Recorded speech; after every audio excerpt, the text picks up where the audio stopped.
नमस्कार, जय हिंद, जय Bharat and welcome to Dev talks. This is Adi Achin. मेरे साथ हैं बाबा रामदास जी, जो पहली बारी डेव टॉक्स पे आए हैं। सर जी नमस्कार, राम राम, कैसे हैं आप? और थैंक यू, आप शो पे आए, आपने टाइम निकाला मेरे लिए सर। जय श्री राम। जय श्री राम। आदि भाई, I am honoured, I am really, it's my pleasure, I am being honoured. अरे आपने मुझे इनवाइट किया and you have got such a wonderful YouTube channel और आपके इतनी बड़ी फैन फॉलोइंग है। हम तो sir we have just started on YouTube और आपने मुझे इनवाइट किया, मेरा मान बढ़ाया। मुझे नहीं, ऐसे मत मुझे बोलिए। बहुत थैंक अच्छा लग रहा है आपके साथ बैठ के आज। Thank you sir, thank you so much. Sir मैं आपसे ये जो मेन आपसे सवाल पूछना था, देखिए काफी जो लोकसभा का चुनाव हुआ, उसमें मैं आपका विश्लेषण सुनता था संजय जी के साथ। काफी मैंने सुना, आप बड़े पते की सीधी सीधी बात बोलते थे। उसके बाद आपने बोला अभी ठहर जाइए, थोड़ा टाइम लगेगा मोदी जी को फॉर्म पे आने के लिए। हरियाणा का चुनाव हुआ, आप कुछ बहुत कम लोगों में से एक थे, और मेरे हिसाब में मतलब 2-4 ही लोग थे जो बोल पा रहे थे कि भई ये लोग जीतेंगे और ये लोग हैंड्स डाउन जीतेंगे। कोई टेंशन नहीं है, आप ढंग से रहो। और लोग मानने को तैयार नहीं थे उस टाइम पे। और जो रिजल्ट आया हमने देखा वो चीज़। महाराष्ट्र में भी आपने कुछ ऐसी चीज़ बोली कि कोई टेंशन नहीं है, सब जीतेंगे, इनका अभी वापस हो गया है सब कुछ। तो सर पहले मैं आपसे ये पूछना चाहूँगा, आप ये जो एनालिसिस कर रहे हो कि ये लोग वापस आ रहे हैं, और जो फॉर्म वापस था, जो मोदी जी का एक पुराना फॉर्म था, वो वापस आ रहा है।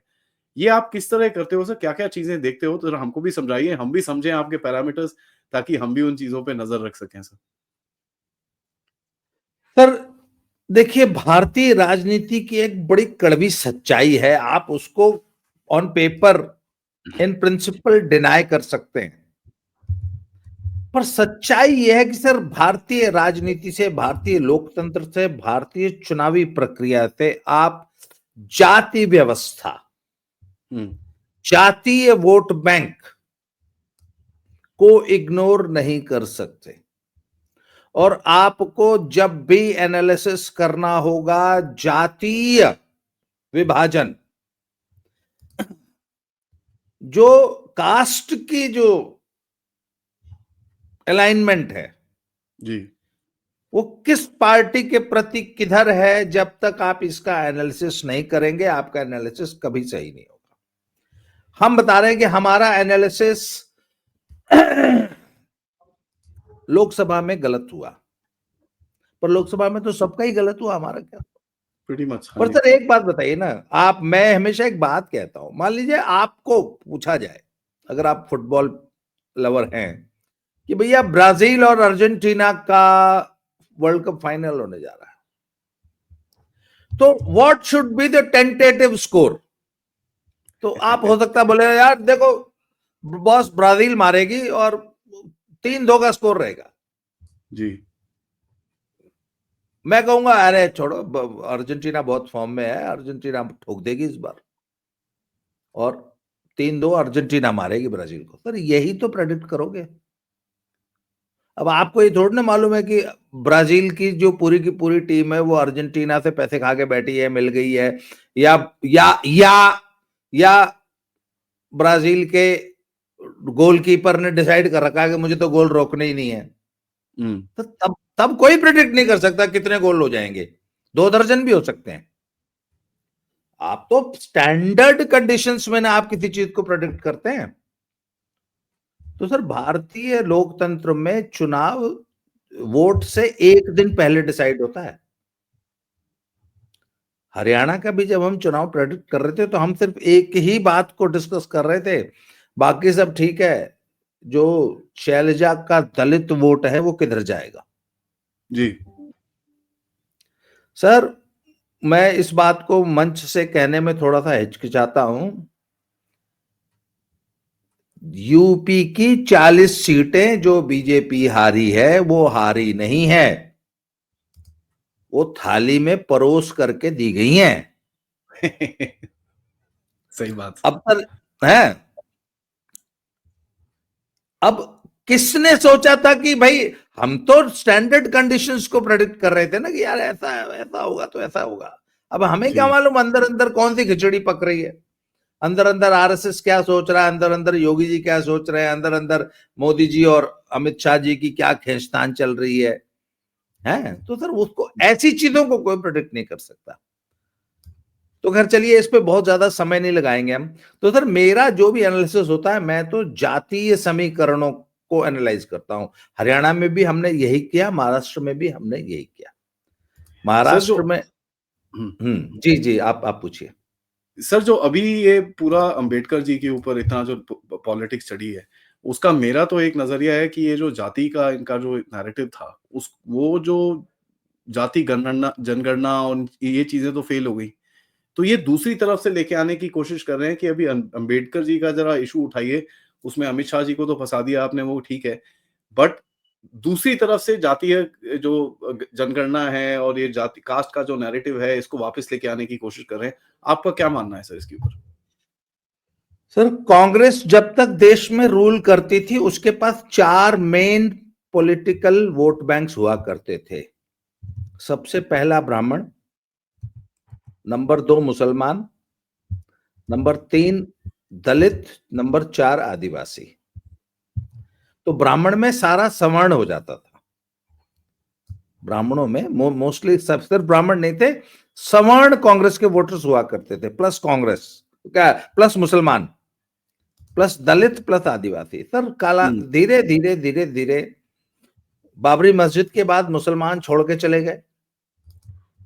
जहां पर मुसलमानों ने कांग्रेस को जिस स्टेट में छोड़ दिया, उस स्टेट में कांग्रेस जीरो हो गई। एमपी में नहीं छोड़ा, राजस्थान में नहीं छोड़ा, गुजरात में नहीं छोड़ा, वहां पे कांग्रेस आज भी जिंदा है। यूपी में छोड़ दिया, बिहार में छोड़ दिया, कांग्रेस मर गई। नंबर 1। नंबर 2, दलितों ने बिहार में छोड़ दिया, यूपी में छोड़ दिया, कांग्रेस मर गई। दलित मायावती के साथ चले गए। तो कांग्रेस को एक बात समझ में आ गई है कि अगर हमें वापस रिवाइव करना है, तो सवर्ण तो इतनी जल्दी आएगा नहीं बीजेपी को छोड़ के।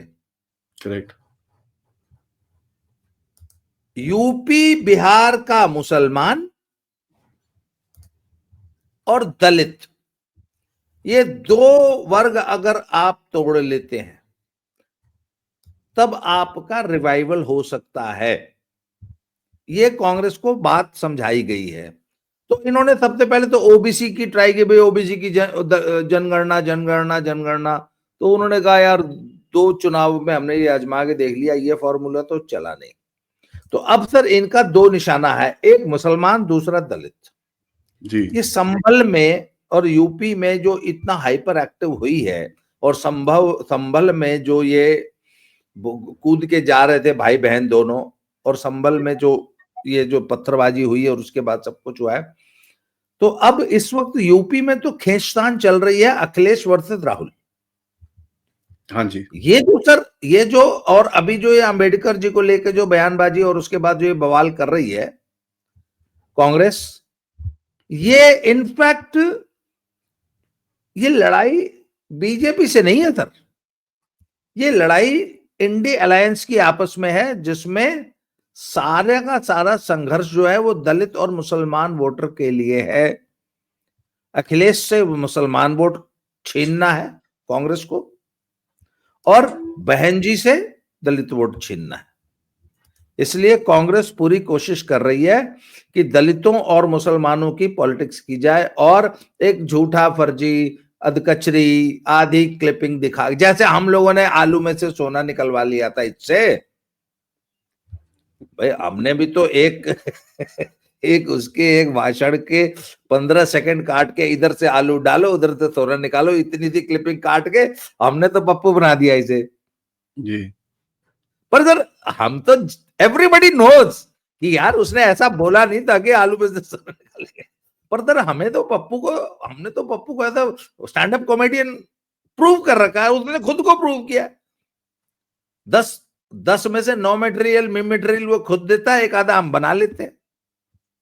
ठीक है, बढ़िया है। तो उन्होंने कहा यार जब ये हमारा मटेरियल बना लेते तो हम भी अमित शाह जी की भाषण में से एक लाइन एक काट के अंबेडकर जी का अपमान किया। अब सर इसको लेके अच्छा उसके बाद देखिए ना उनकी पोस्चरिंग देखिए, पहले वो व्हाइट टी शर्ट पहनता था, आजकल ब्लू टी शर्ट पहनने लग गया। और इसको लेके बहन जी, आपने देखा होगा बहन जी ने पिछले 10 सालों में, वो तो बिल्कुल ड्राइंग रूम पॉलिटिक्स करती है, वो तो जमीन पे उतरती नहीं, पर पहली बार बहन जी भी, उनको भी जमीन पे उतरना पड़ गया, उनको भी अंबेडकर जी को लेके बयानबाजी करनी पड़ी, उनको जवाब देने पड़े। शी टू इज मतलब अलार्म्ड, उनको भी अपने कोकून से, रानी मक्खी को अपने कोकून से बाहर निकल के बयानबाजी करनी पड़ी, और उनको लगा कि ये तो हमारे वोट बैंक पे सीधे सीधे हमला कर रहे हैं राहुल जी। सर, और यूपी में एक नई डेवलपमेंट है आजकल आजकल सर नई डेवलपमेंट ये है कि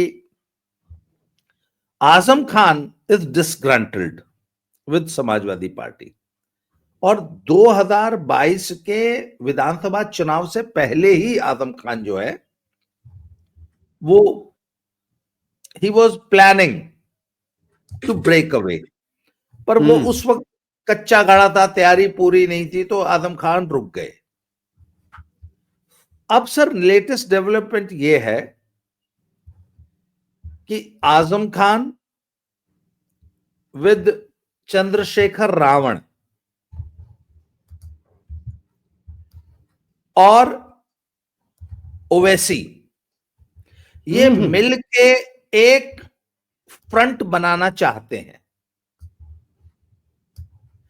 अगर ऐसा कोई फ्रंट बन जाता है जिसमें आजम खान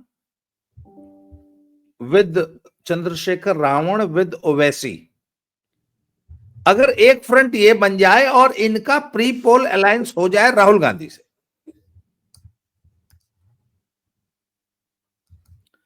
ये तीनों विद राहुल गांधी, तो सर ये 400 में से 200 सीटों पे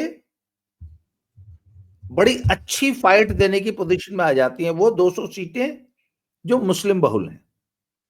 अच्छा, चंद्रशेखर रावण का भी पूरा का पूरा प्रभाव पश्चिमी उत्तर प्रदेश के जिलों में ज्यादा है, आजम खान का भी उधर ही ज्यादा है, और कांग्रेस का भी ठीक ठाक असर है उस एरिया में। तो सर इसको लेके एक तो पहली बात, अखिलेश बहुत चिंतित हैं, बहुत परेशान है। नंबर 2, मायावती बहुत परेशान है कि अब धीरे धीरे Ravan is becoming threat to हर Bahujan Samaj party and the Bahujan voter. Akhilesh बहुत चिंतित हैं कि अगर पश्चिमी उत्तर प्रदेश में, अच्छा अभी पूर्वी उत्तर प्रदेश को हम बाद में डिस्कस करते हैं जी, पश्चिमी उत्तर प्रदेश की 138 के आसपास सीटें हैं, उसमें से 60, 70, 80 सीटें ऐसी हैं जहां मुसलमान काफी बड़ी भारी संख्या में हैं, और अगर उनके साथ रावण का पैक्ट हो जाता है ना सर, तो ये ठीक ठाक चुनाव लड़ जाएंगे। ऐसे में बीजेपी को तो फायदा है, और BJP could be playing a role behind the curtains in this game. Vote काटना। हाँ बिल्कुल, इसके लिए बीजेपी हो सकता है कि आजम खान से बाकायदा कोई पर्दे के पीछे पैक्ट करके उनको जेल से छोड़ भी देगी, जाओ तुमको छोड़ते हैं इस शर्त पे कि अपनी पार्टी बनाओ और ये काम करो। ऐसे में सर अखिलेश का चोपड़ा साफ हो जाएगा। वो तो हाँ जी, अखिलेश का बिल्कुल चोपड़ा साफ हो जाना है। तो sir Rahul Gandhi is trying कि मैं तब तक थोड़ा सा वेट गेन कर लूं जब तक इसकी नौबत आएगी अगले लोकसभा और यूपी के अगले विधानसभा से पहले, अगर मुसलमान मेरे साथ आ जाते हैं, हालांकि the Muslims are slowly drifting towards Rahul, ये तो पिछले कई सालों से हम देख रहे हैं जी, परंतु अगर आजम खान सचमुच, अगर आजम खान, अच्छा अखिलेश क्या कर रहा है, आजम खान के पैरेलल एक लीडरशिप खड़ी कर रहा है पूरे पश्चिमी उत्तर प्रदेश में, आजम खान के पैरेलल। अपनी ही पार्टी में, अपनी पार्टी वाले बंदे के। हाँ, अपनी ही पार्टी में आजम खान के एटलीस्ट अंदर। पैरेलल जी एक लीडरशिप, मुस्लिम लीडरशिप वो आदमी क्रिएट कर रहा है जिससे कि आजम खान को न्यूट्रलाइज किया जा सके। तो सर अभी ये जितनी भी राजनीति चल रही है इसको आप इस चश्मे से देखिए अब कि Rahul Gandhi is trying to woo the Dalit voters and the Muslim voters कि वो आजम खान के और रावण की इस जो युति होगी उसमें एक पार्टनर बन सके, प्री पोल अलायंस कर सके, ठीक ठाक वोट ले सके। सर ये स्टोरी इस वक्त यूपी में चल रही है और अभी का जितना भी नाटक दिल्ली में चल रहा है और संभल में जो कुछ चल रहा है और जो कुछ भी चल रहा है ये सब ये इनफैक्ट इंडी अलायंस की आपस की खींचतान है। बीजेपी तो बस सिंपली फेंस पे देख के मैच देख रही है। हाँ, ये स्टोरी चल रही है इसमें। तो ये जो सर अभी ये जो आप बोल रहे हो जैसे संभल में ये जो पता चल रहा है कि पूरी तरह से प्लान था और ये पूरी तरह से रेडी थे, सब जितना भी कुछ हुआ है वहां पर पूरी तरह से मतलब एकदम रेडी था।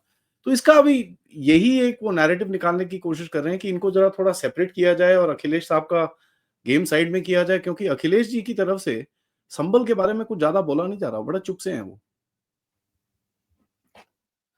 सर अखिलेश संभल को लेके बहुत डिफेंसिव हो गए हैं। हाँ, क्यों? क्योंकि अखिलेश ने जब भी बाबा को प्रोवोकेट किया उनकी अपनी बैंड बजी है।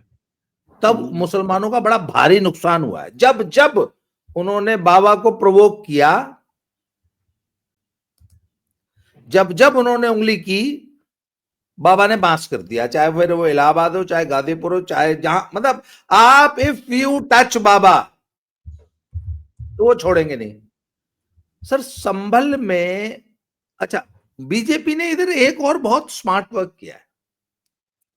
बीजेपी ने मुसलमानों के बीच में फॉरवर्ड बैकवर्ड की लड़ाई छेड़ दी है। आजकल बीजेपी में हर जगह तुर्क पठान, तुर्क वो अगड़ा पिछड़ा। अच्छा सर मुसलमानों में भी बहुत जबरदस्त कास्टिज्म है। हाँ, वो तो मोदी साहब ने अनाउंस किया था ना।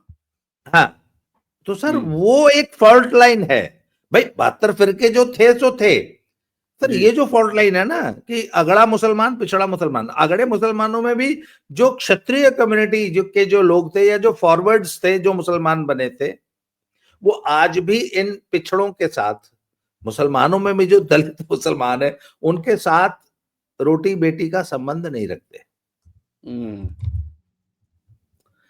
तो सर अभी जो कुंदरकी में चुनाव हुआ, वहां भी मीरापुर में जो चुनाव हुआ वहां पर भी यही झगड़ा था कि बीजेपी का कैंडिडेट रालोद की कैंडिडेट थी मिथिलेश पाल, जो कि बीजेपी के सिंबल पे चुनाव लड़ रही थी।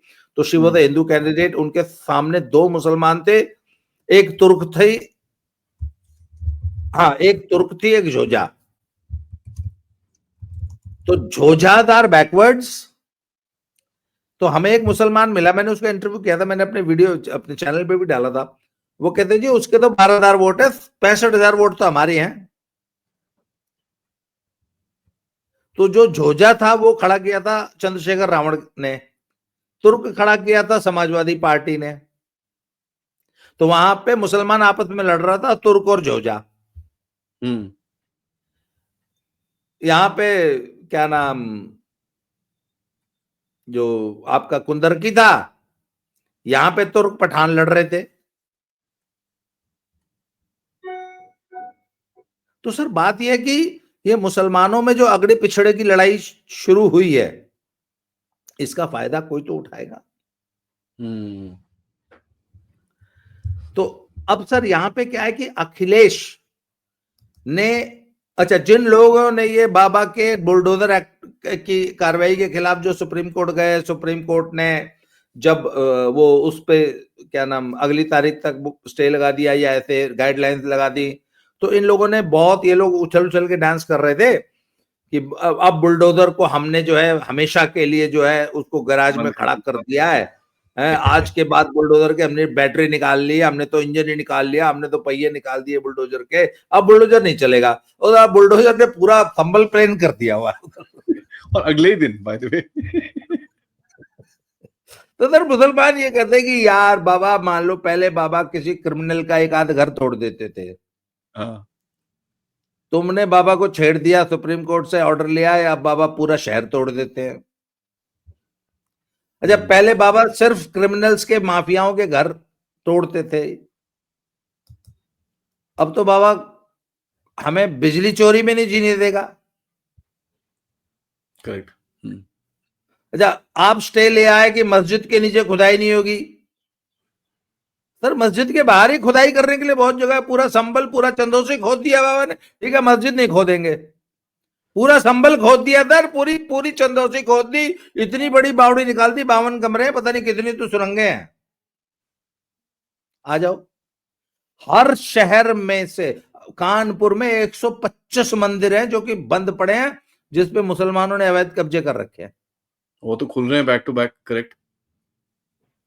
तो सर ऐसे मंदिर तो 1 लाख निकलेंगे, 1 लाख, मैं आज बता रहा हूं आपको। और सर इतना ही नहीं होगा, सर सिर्फ इतना सा नहीं होगा, पुराने जमाने में सर मंदिरों को राजा लोग, जमींदार लोग जमीनें दान दिया करते थे। कुछ तो ऐसे मठ मंदिर हैं जिनके पास 50-50, 100-100 एकड़ जमीनें हुआ करती थी। धीरे धीरे वो सारी जमीनें अतिक्रमण में आ गई। जितनी वाटर बॉडीज हमारी होती थी, जितनी गांव में चक्रोड होती थी, आप गांव में अगर आइए तो कभी आपको ये बड़ा कॉमन सी बात मिलेगी। सरकार को सब पता होता है कि पुराने पोखरे, तालाब, वाटर बॉडीज, खलिहान, खेत, वो जो उसके बाद जो ग्राम समाज की जमीनें होती हैं, चक्रोडो होती हैं, गांव में रास्ते होते हैं, उन पे सर गांव में जगह की कमी होती है, तो धीरे धीरे धीरे धीरे धीरे धीरे लोग इंक्रोच कर लेते हैं। गवर्नमेंट ये समझ के कि अरे बच्चे हैं यार, ठीक है, गवर्नमेंट इग्नोर करती है। तो गवर्नमेंट को देखिए पता सब है, पर गवर्नमेंट इग्नोर करती है। पर अगर आप सब गवर्नमेंट पे पत्थर चलाओगे ना, है, अगर आप गवर्नमेंट, तो सर अब आज संभल का मुसलमान ये गाली दे रहा है कि इन सालों ने पत्थर चलवाए क्यों। हु वर दीज पीपल जिन्होंने ये दंगा, ये गवर्नमेंट पे attack, it was not a दंगा भाई, कोर्ट के आदेश पर एक सर्वे हो रहा है जिसको पुलिस पार्टी प्रोटेक्शन दे रही है, ये तो सरकारी काम हो गया ना, आप उनके ऊपर हमला कर रहे हो, ये तो सर सरेआम बैंड तो बजेगी। तो सर जो, अच्छा आज की तारीख में पूरा संभल परेशान है, तो वो तो बोलेगा ना कि भैया तुम्हारे इस उंगलीबाजी ने हमारा जीना आराम कर दिया। और इसका सबसे बड़ा कल्प्रिट कौन? अखिलेश यादव। वो तभी डिफेंसिव तो पे हैं वो। हाँ, इसीलिए अखिलेश बहुत डिफेंसिव है आजकल। अच्छा, उसके बाद सर देखिए, योगी की एक पॉलिसी है, योगी, अगर आप चाहो कि योगी को आप डरा धमका के पीछे हटा लोगे, योगी की वो फितरत नहीं है भाई। एक शहर में इतना बड़ा इंसिडेंट हो जाए और 5 आदमी मर जाए तो कोई भी सरकार डिफेंसिव हो जाएगी। जिला प्रशासन को, एसपी को, डीएम को टाइट कर देगी, 2-4 लोग सस्पेंड हो जाएंगे, चौकी इंचार्ज सस्पेंड हो जाएगा। बाबा ने कहा कुछ नहीं, कोई बात नहीं, अटैक, गुंडागर्दी नहीं चलेगी। और बाबा ने सर तुरंत ऑफेंसिव हुआ कि ठीक है, तुम हमें सर्वे नहीं करने दोगे। उन्होंने संभल में इतने मंदिर, इतनी प्रॉपर्टी, तो सर ये क्या करते थे कि हर मंदिर के अगल बगल बहुत सारी मंदिर की लैंड होती है, वो सारी एनक्रोच हो चुकी है। मंदिर में, हमारे मंदिरों में कुआं होना अनिवार्य होता है। करेक्ट जी, वहीं से वो देवी या जिसका भी जो भगवान जी हाँ, उनकी पूजा होती है। हाँ। और सर गांव के जितने रिचुअल्स होते हैं ना, शादी ब्याह में कुएं का पूजन,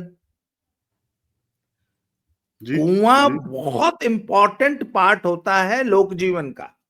जी जिन शहरों में मुस्लिम आबादी बढ़ी, उन्होंने धीरे धीरे धीरे धीरे सारे कुएं, तालाब, बावड़ी, अच्छा बावड़ी भी कोई एनक्रोच करने की चीज होती है क्या, आप बताओ। तो इन्होंने सर, इनका एनक्रोचमेंट इतना ज्यादा है, और बाबा ने तो अपने इरादे क्लियर कर दिए हैं कि भैया हम तो सारे खोद के निकालेंगे, अब आ जाओ सुप्रीम कोर्ट से रुकवा लो हमें। कोई नहीं बोल रहा कुछ। तो सर इसलिए Akhilesh is very much defensive. तो सर राहुल हैज इसमें got nothing to lose in UP, Rahul get nothing to lose in UP. 6 seat तो हैं सर, क्या क्या लूज करेगा वो? तो इसलिए वो एग्रेसिव हुआ पड़ा है। वो तो चाहता है कि मुसलमान अखिलेश से नाराज होगा तो मेरी तरफ ऑटोमेटिकली आएगा। तो सर ये मुस्लिम और दलित को रिझाने के लिए ये सारा नाटक जो दिल्ली में चल रहा है, ये सिर्फ मुस्लिम और दलित वोट बैंक के लिए है। ये स्टोरी है। इसमें अभी सर सेंटर का क्या क्या रोल दिखता है आपको? किस तरह से मोदी जी का जो सपोर्ट है, नहीं है, कैसे आपको दिखता है कि ये जो सेंट्रल गवर्नमेंट की तरफ से किस तरह से सपोर्ट मिल रहा है? क्योंकि 2-3 चीज़ हुई हैं अभी पिछले 1-2 हफ्तों के अंदर। एक वो प्लेसेस ऑफ वर्शिप एक्ट का भी जवाब देना है सेंटर को। हमने सुना है कि कल परसों में एफिडेविट जाएगा और उसके ऊपर काफ़ी बवाल मचा हुआ है कि भई सुप्रीम कोर्ट ने सब कुछ मंदिरों का जितना भी वो है वो बंद कर रखा है। आरएसएस की तरफ से एक स्टेटमेंट आता है और वो स्टेटमेंट में काफ़ी लोग गुस्सा हुए हैं कि साहब ये क्या है? आप ऐसे क्यों बोल रहे हो एंड ऑल दैट। तो आपको क्या दिखता है सर, सेंटर का भी इसमें क्या रोल आ रहा है? सर सच्चाई यह है कि सेंटर और आरएसएस योगी जी के बढ़ते हुए कद और उनकी स्पीड, उनकी काम करने की शैली, on the way he is getting popular in whole of the country, in not only BJP voters, सिर्फ भाजपा वोटर्स में नहीं, योगी की popularity across the political boundaries, सभी राज्यों में। सर मैं आपको बताता हूं, जी। पंजाब में, पंजाब के Sikhs, they don't like BJP, they don't like Modi. Sir पर मैंने आज तक एक भी ऐसा सिख नहीं देखा जो योगी की बुराई करता हो।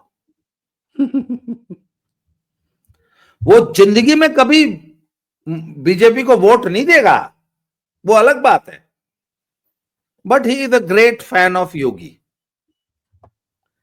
The same story is everywhere. मतलब आप हरियाणा के किसी भी हुड्डा समर्थक जाट से बात कर लो,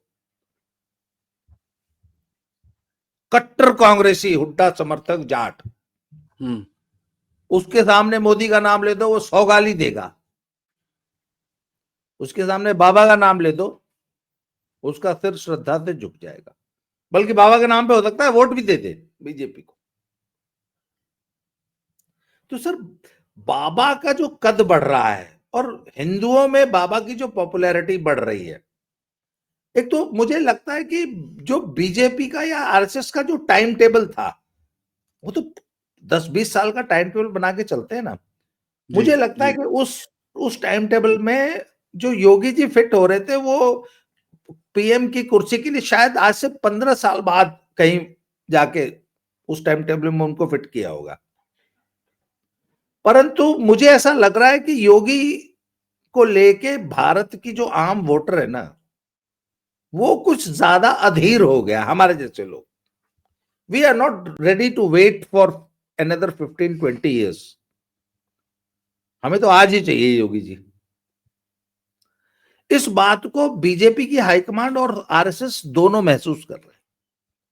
ये तो दिखता है सर। अच्छा जिस तरह दूसरी से बात है सर, योगी जी की ट्रेनिंग भी चल रही है ऐसा दिखता है, जिस तरह से अभी वो जापानीज के साथ जापानीज बोलना शुरू हो गए। तो ये तो ट्रेनिंग चल रही है और कुछ नहीं है कि भैया अभी आपको अगला रोल लेना है तो जरा ट्रेनिंग वेनिंग कर लो यार। सर योगी की एक और प्रॉब्लम है। जी जैसे कार है, फरारी है, 300 किलोमीटर पे बेशक चलती है, पर आप उसको 20 किलोमीटर पे भी चला सकते हो। जी पर हवाई जहाज को आप 20 किलोमीटर की स्पीड से नहीं उड़ा सकते सर, उसके लिए तो मिनिमम 250-300 चाहिए ही चाहिए, नहीं तो गिर जाएगा। जी। योगी की तरफ दिक्कत है कि योगी स्लो चल ही नहीं सकते। योगी का जो शासन करने का तरीका है ना, योगी कैन नेवर बी डिफेंसिव, पहली बात।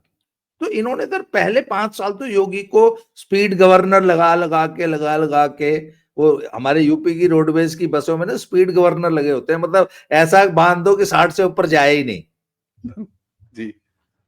तो वो यूपी की रोडवेज बस बना रखा था इन्होंने 5 साल तक योगी को। यार अच्छा भी है, नए नए आए थे योगी जी, तो वो बहुत तेज चले तो। पर सर अब योगी को गवर्न करना इतना आसान रह नहीं गया मुझे लगता है बीजेपी हाईकमांड के लिए, और इवन आरएसएस के लिए भी। और ये जो मुझे लगता है कि ये जो सरसंघ चालक साहब ने जो बयान दिया है कि हर मस्जिद के नीचे मंदिर ढूंढने की जरूरत नहीं है या ऐसे, सर मुझे लगता है कि ये योगी जी को ही ध्यान में रख के दिया गया है, क्योंकि संघ असहज हो रहा है और योगी जी को लेके संघ असहज हो रहा है। संघ की समझ में नहीं आ रहा कि योगी को कैसे स्लो डाउन करे। बाकी जहां तक मोदी जी की बात है सर, मोदी जी देखिए 20 जनवरी तक इंतजार कर रहे हैं वो। इनकी जो भी अंतरराष्ट्रीय मामलों के तो आप खुद ही इतने बड़े एक्सपर्ट हैं, हम तो आपसे सीखते हैं, तो उस पर मैं आपके सामने कुछ बोल नहीं सकता। तो पर मुझे ऐसा लगता है कि 20 जनवरी की बात। पर जहां तक देशी पॉलिटिक्स की बात है, Modi and his team, they have done a wonderful job in Haryana and Maharashtra. कोई डाउट नहीं है सर उसका। हरियाणा और महाराष्ट्र ये दो ऐसे स्टेट थे जहां श्योर एंड सर्टेन जीत लिखी हुई थी दीवार पे, और फिर वहां से अच्छा हरियाणा में तो फिर भी it was a very close fight. Vote share में आप देख लीजिए, दोनों के लगभग 0.8% वोट का अंतर है। तो हरियाणा में तो it was very very very very close, it was a very narrow miss for. पर महाराष्ट्र में तो सर जो हुआ है ना, इट वॉज अनबिलीवेबल है लोकसभा। तो इससे एक बात समझ में आती है कि भाजपा का संगठन और देवेंद्र फडणवीस जैसा अनुशासित, डेडिकेटेड, इतना मास्टर स्ट्रेटेजिस्ट, और क्या लीडरशिप दिखाई है सर उस आदमी ने, है। और उसके बाद सर आरएसएस का काम। और सर मैं तो वहां 14 दिन महाराष्ट्र में रह के देख के आया सर, बीजेपी का काडर, आरएसएस का काडर, प्लस जो हिंदू संगठनों का सर आपस में तालमेल था ना, वो वारकरी समुदाय के जो भजनी मंडलियां थी सर, उनका जो गांव गांव में जो मूवमेंट था, और हिंदू मंदिरों, मठों, हिंदू संगठनों में जो पेनिट्रेशन था, and the way people were working with like a well synchronised machine. BJP, RSS और सर हिंदू संगठनों ने क्या गजब का काम किया। तो सर आपको क्या लगता है ये मोदी और योगी का जो भी कॉम्बिनेशन चल रहा है, ये बोलते हैं ना गुड कॉप बैड कॉप का कॉम्बिनेशन है क्या? एक मतलब तोड़ेगा और एक बोलेगा नहीं नहीं बेटा, नहीं नहीं नहीं नहीं डोंट वरी, मैं देखता हूँ। एक सॉफ्ट, थोड़ा जो बड़े बड़े साहब हैं वो थोड़े सॉफ्ट रहेंगे, और योगी को बोलेंगे तू लगा, आग लगा, कोई बात नहीं, मैं बैठा हूँ यहाँ पर। वो भी एक दिखता है होता हुआ, क्योंकि मोदी जी थोड़ा सा ना सॉफ्ट, थोड़ा सा लार्जर नैरेटिव, उन चीजों के बारे में बात कर रहे हो। योगी साहब तो तलवार निकाल के, योगी जी, हेमंता, देवेंद्र फडणवीस, ये लोग तो तलवार निकाल के खड़े हैं यहाँ पर एमपी में, उत्तराखंड में। सर मोदी जी भी ऐसे ही थे जब गुजरात के सीएम थे। करेक्ट। और मैं एक आपको और बता रहा हूं, योगी जी भी भगवान करें वो पीएम बने तो योगी भी आपको बदले हुए नजर आएंगे। बोले यार योगी तो बहुत डिप्लोमेटिक हो गया, अब तो योगी, अब तो हमारा वाला योगी ही नहीं रहा है।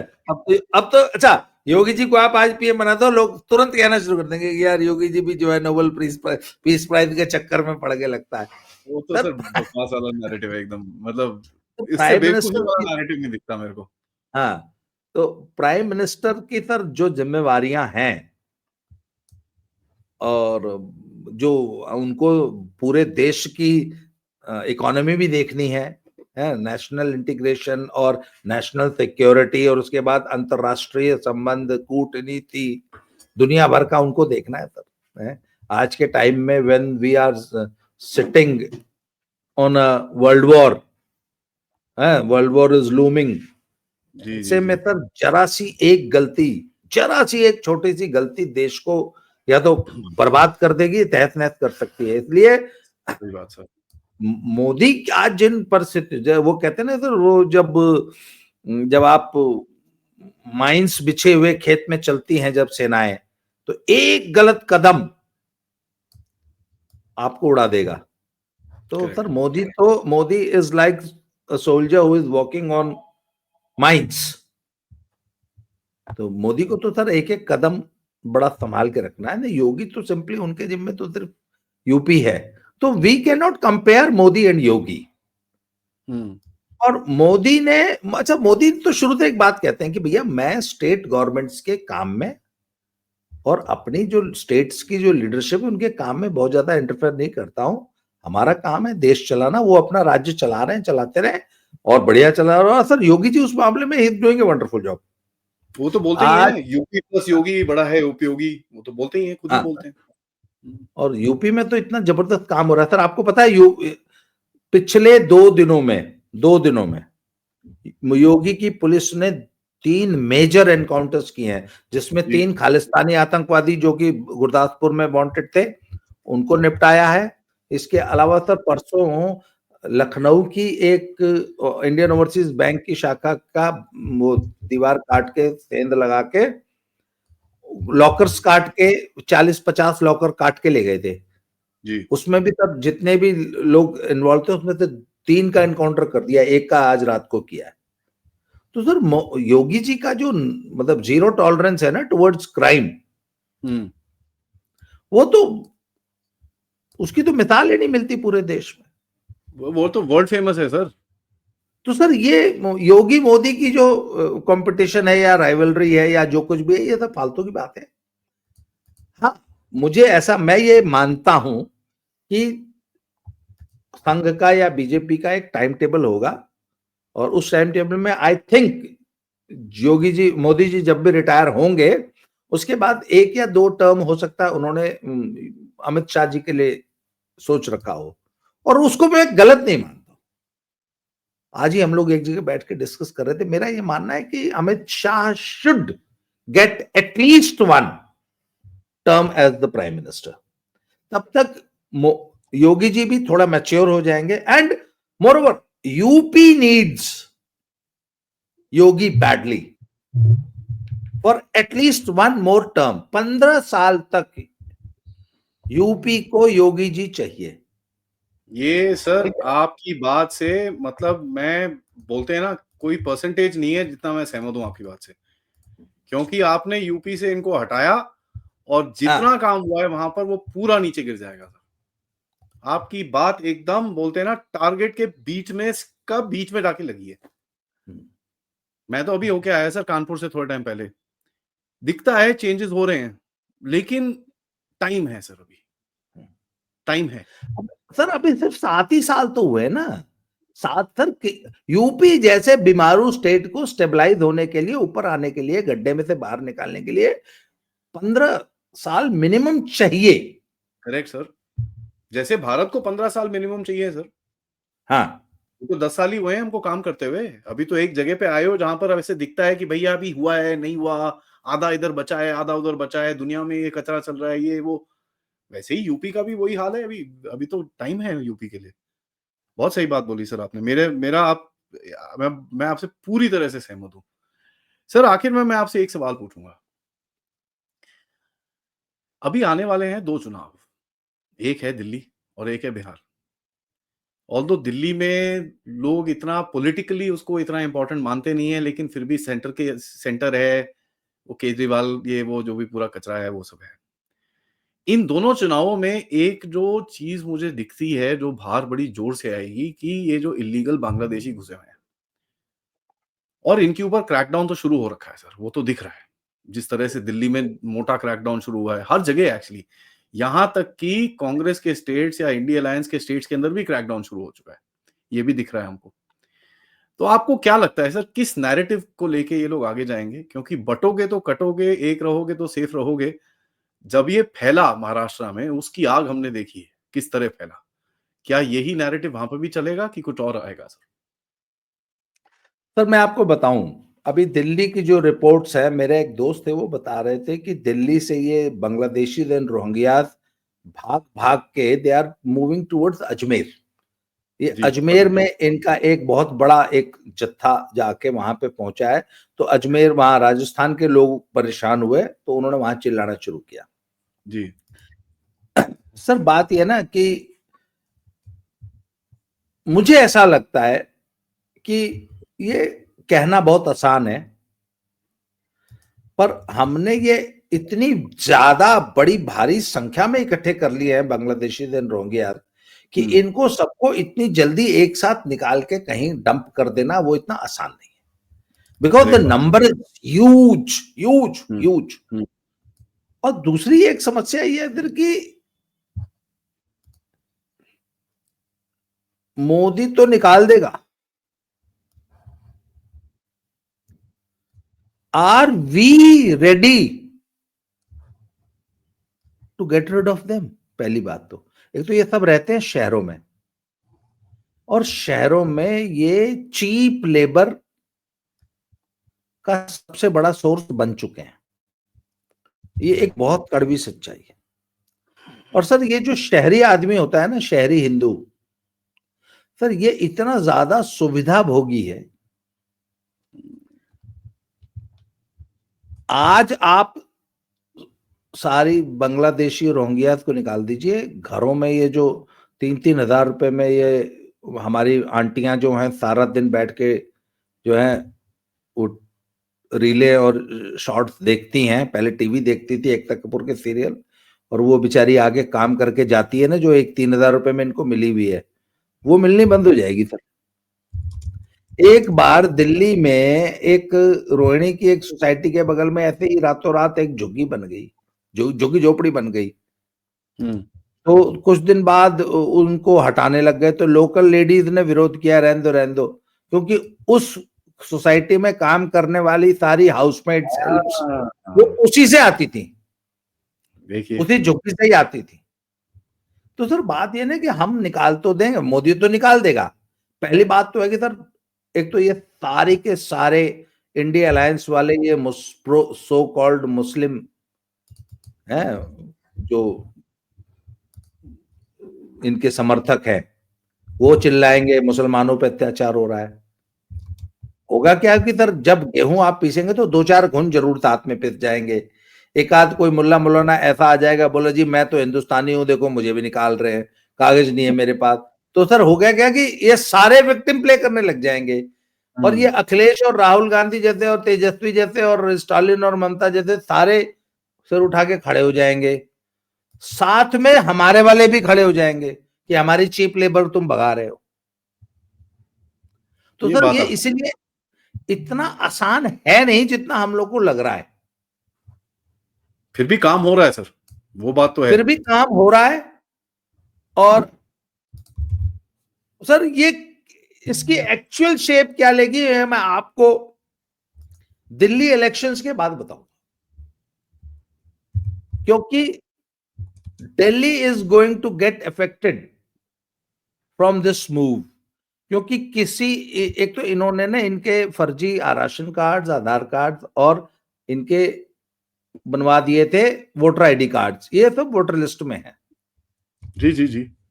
और दिल्ली पुलिस और सरकार की का मूव कुछ ऐसा मुझे लग रहा है कि ये चुनाव से पहले बस भग जाए, अजमेर भाग जाए, इधर जाए उधर जाए उधर जाए उधर जाए, 5-7 लाख को ये भगा देंगे इधर उधर। उसका बहुत नुकसान हो जाएगा आम आदमी पार्टी वाले का। उसकी हर सीट से उसके 10-20 हजार वोटर इधर से उधर हो जाएंगे। मुझे डर है कि कहीं चुनाव के बाद ये फिर ना बैठा लें उनको, क्योंकि भाई उनको वापस अल्टीमेटली तो आपको बांग्लादेश और बर्मा भगाना है ना। यहां से निकल के बंगाल चला जाएगा, यहां से निकल के राजस्थान चला जाएगा, यहां से निकल के एमपी चला जाएगा, इधर उधर उधर महीना 2 महीना बिता के फिर वापस आ जाएगा दिल्ली में। सुनने तो में सर तो ये भी आया है सर, ये जो घर से घर का, सॉरी मैं आपको इंटरप्ट कर रहा हूँ, बट सुनने में तो ये भी आया है कि रेलवेज की ट्रेन ईस्ट जाती हुई काफी भरी हुई है अभी, क्योंकि हेमंता साहब ने जो कल 2 गुट पकड़े हैं, एक कोई 50-55 का पकड़ा, एक कोई 25-30 का पकड़ा, उनसे जब पूछताछ हुई, वो तो बोल रहे हैं कि साहब हम वापस जा रहे हैं, यहाँ पर आप लोग, आपके लोग आके भी बहुत तंग करना शुरू हो गए, हम जा रहे हैं यहाँ से। तो कुछ ये भी हो रहा है, ये कुछ है, दिख रहा है, पर वो वापस लाइन भाग रहे हैं। सर, वो बाहर जाने वालों की लाइन बॉर्डर पे दिखे तो सही। जी, जी। Thousands and thousands of people entering Bangladesh, ये देखो जी, तब तो मैं मान लूंगा कि हाँ भाई वाकई बात सही है इनको सर। भगाया गया और ये छोड़ के बांग्लादेश चले गए। और वैसे सर मौका बहुत अच्छा है ये, अगर सारे स्टेट्स, तो हम तो स्पेशल ट्रेनें चला देंगे, हम हिंदुस्तान वाले तो कहेंगे भैया तुम लोग कुछ दिन यात्रा मत करो, 2 महीने के लिए पोस्टपोन कर दो, पहले इन्हीं को भगा लो। 2% टैक्स और ले लो सर, कोई टेंशन नहीं है, ट्रेन हाँ निकाल दो। हाँ, एक सेस लगा दो, इनको घर तक छोड़ के, बल्कि हम सर पुड़िया बांध के दे देंगे, जाओ बेटा जाओ, कोई बात नहीं। या हाँ सही बात सर। तो सर ये दिल्ली चुनाव के बाद क्लियर होगी पूरी पिक्चर, क्योंकि आई डाउट कि this could be an exercise just to affect the Delhi election. नहीं, बड़ा एक्सरसाइज है सर, वो तो दिखता है, हर जगह से भगाना शुरू हो गए। एक्चुअली सर आपको सही में बताऊं, मैं तो कर्नाटका में रहता हूं, यहां से जब मेरे को न्यूज आई कि 150 पौने 200 बंदे पकड़े इन लोगों ने यहाँ पर, मैं बोला यार ये क्या हुआ। और जब मैंने लोकल बात करी, यहाँ तो सर जो होम मिनिस्ट्री है उसकी तरफ से एसओपी लॉन्च हो गई है कि भैया ऐसे ऐसे करना है, ऐसे ऐसे करना है, ऐसे ऐसे करना है, इनको निकालना है अब यहाँ से। तो ये मैंने देखा यार, ये बड़ी इंटरेस्टिंग चीज है यार, ये तो मैं कभी एक्सपेक्ट नहीं कर रहा था। और दूसरा जो मेरे को शॉकिंग चीज लगी कि दीदी के स्टेट के अंदर से क्रैकडाउन शुरू हो रहे हैं। जो मेरे को ग्राउंड की रिपोर्ट आ रही है, वहां पर तो पता चल रहा है कि भाई जो मार्केट्स होती थी इनकी, बड़ी बड़ी मार्केट लगा के बैठे हैं, वो सारे गायब हो गए सर वहां से। या तो इनको छुपा दिया गया है। सर म्यूट है आपके। मैं इसलिए अप्रिहेंसिव हूं, जब मुझे असम और बंगाल से, ये बिहार से जब बांग्लादेश में एंटर करते हुए दिखेंगे ना,